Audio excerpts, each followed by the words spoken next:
Assalamualaikum warahmatullahi wabarakatuh. Alhamdulillahilladzi arsyadana ila ta'atih wa zajarana an masyatih. Asyhadu an la ilaha illallah iqraran biwahdaniyatih. Allahumma salli wa sallim wa barik ala sayyidina Muhammadin khatamil anbiya'i wa imamil mursalin. Amma ba'du. Kepada segenap pemirsa TV LDNU MBC Karangdadap yang berbahagia, dalam kesempatan yang berbahagia ini kami ingin menyampaikan sebuah makalah di dalam kitab Riyadhus Shalihin, salasu ayatin nuzilat makrunatan bisalasin la tuqbalu wahidun minha bihairi ukhra. Ada 3 ayat yang diturunkan oleh Allah Subhanahu wa taala disertai dengan 3 ayat lainnya, dan ayat tersebut tidak akan diterima dengan tanpa ayat lainnya. Yang pertama, aqimus shalah wa atuz zakah. Yang pertama, di dalam ayat ini Allah memerintahkan kepada kita aqimus shalah, untuk mendirikan sholat, wa atuz zakah, dan juga Allah memerintahkan kepada kita untuk mengeluarkan zakat.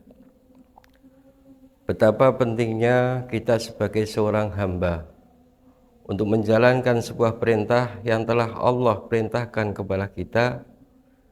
Di antaranya adalah mengerjakan sholat 5 waktu.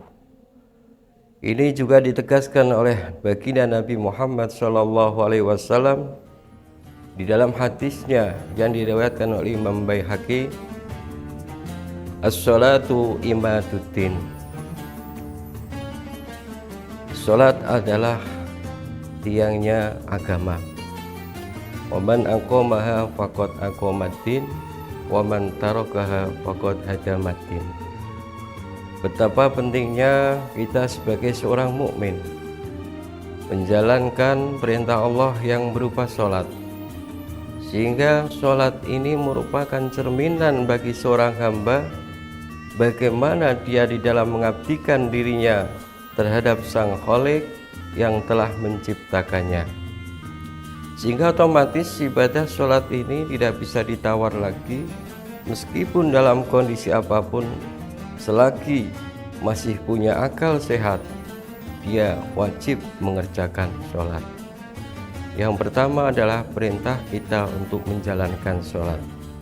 Kemudian setelah kita bisa menjalankan perintah yang berupa aqimus sholat, juga kita tidak boleh meninggalkan perintah yang berikutnya, wa atuz zakah, yaitu kita diperintahkan untuk memberikan zakat. Zakat adalah suatu ibadah yang terkait dengan hubungan kita kepada sesama manusia. Berarti agama menganjurkan kepada kita bukan cuma baik secara pribadi kita kepada Allah, juga kita harus baik bagaimana kita, kepekaan diri kita terhadap lingkungan kita dengan kita memberikan zakat. Ketika Allah memberikan kita rezeki berupa usaha kita, ikhtiar kita dengan perdagangan, maka kita pun tidak boleh melupakan yang namanya zakat tijarah atau zakat dari hasil perdagangan kita. Juga ketika kita dapat maisah, pendapatan rezeki yang melimpah dengan kita bertanam, bercocok tanam, maka Allah perintahkan kita untuk memberikan zakat yang berupa zakat zuru atau zakat dari hasil tanaman yang kita hasilkan. Juga saat kita mendapatkan rezeki yang melimpah dari karena kita berternak, juga Allah perintahkan kita untuk menyisihkan dari harta kita berupa zakat dari peternakan yang kita hasilkan. Keseimbangan diri kita, pengabdian kita kepada Allah, juga harus ada keseimbangan ibadah kita yang berupa ibadah sosial, perhatian kita terhadap lingkungan kita. bagaimana kesejahteraan lingkungan kita. Sehingga di situ hablum minallah baik, juga hablum minannas baik. Ini adat yang pertama yang berupa aqimus shalah wa atuz zakah. Kemudian ayat yang kedua yaitu ati Allah wa ati Rasul. Satu rangkaian ayat yang merintahkan ati Allah. Kita diperintahkan untuk taat kepada Allah dengan menjalankan seluruh perintah-perintah Allah, menjauhi larangan-larangan yang Allah larang, dan juga kita tidak boleh berpaling daripada atiur Rasul, juga kita taat kepada Rasul. Sebagaimana firman Allah, laqad kana lakum fi Rasulillah uswatun hasanah, bahwa Allah telah jadikan di dalam diri Nabi kita Muhammad sallallahu alaihi wasallam uswatun hasanah. Tentunya kita sebagai manusia, bagaimana kita cara berakhlak kita, bagaimana cara kita bersikap terhadap tetangga, terhadap manusia lainnya. Cerminan itu bisa kita ambil suri teladan dari apa yang pernah dipraktikkan oleh baginda Rasulullah sallallahu alaihi wasallam. Sehingga Allah mengutus Nabi Muhammad sallallahu alaihi wasallam untuk menjadi cerminan suri teladan baik kita, bagaimana kita sebagai manusia yang baik bersikap di jagat raya ini, agar supaya kehidupan kita diridhai Allah Subhanahu wa taala. Dalam diri manusia ada sikap yang ditentukan, tentunya sikap itu dari lubuk hati yang paling dalam. Jika terutama yang dituntut dari kita adalah bagaimana hati kita dalam menjalankan suatu ibadah, niatnya karena apa.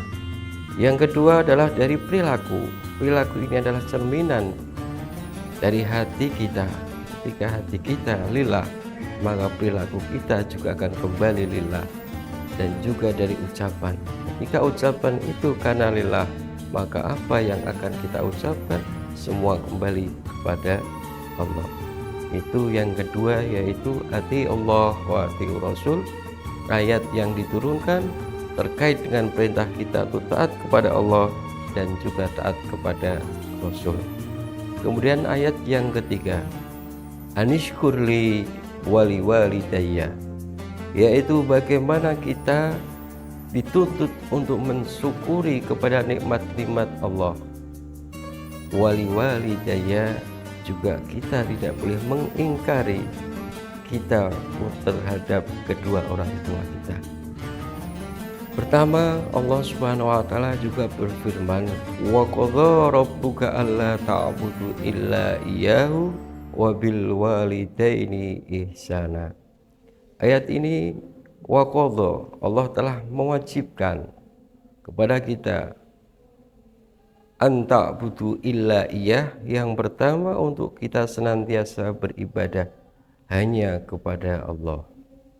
Kemudian kita sebagai manusia yang telah diciptakan oleh Rabb atau Tuhan, yaitu yang disebut di dalam Islam Allah, kita dituntut untuk senantiasa mengabdikan diri kita kepada Allah yang disebut dengan ibadah.